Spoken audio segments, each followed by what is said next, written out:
வணக்கம் நண்பர்களே. அழுகை. அழுகாத மனிதன் யாரும் இருக்க முடியாது. ஒரு பாடல் உண்டு. பிறக்கும் போதே அழுகின்றான், இறக்கும் போதும் அழுகின்றான். அழுகை கூட பிறந்தது. நம்ம வாழ்க்கையில் பல பகுதியை அழுகாமல் நம்ம கழிச்சிருப்போம். ஏன்னா இந்த சமூகத்தில் அழுதாவும் நீ கோலை, நீ ஆம்பளை இல்லை, அப்படி இப்படின்னு எல்லாம் உடைய தயார்படுத்தி வச்சுருக்கு.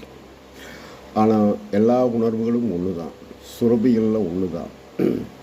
நாம் அதை அடக்கி வச்சிருக்கிறோம்.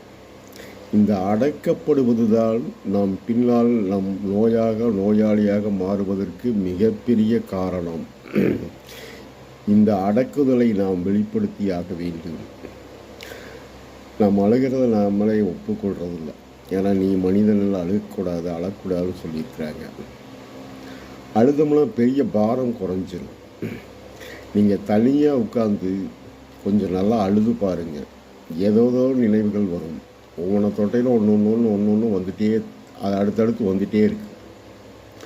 நல்லா அழுது முடிச்சிட்டிங்கன்னா ஒரு பேர் நிம்மதியாக இருக்குது.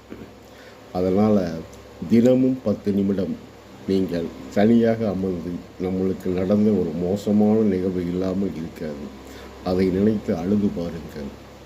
ஒரு மிகப்பெரிய ஒரு நிம்மதி, ஒரு வேறமான ஒரு உணர்வு உங்களுக்கு வந்தேறியும்.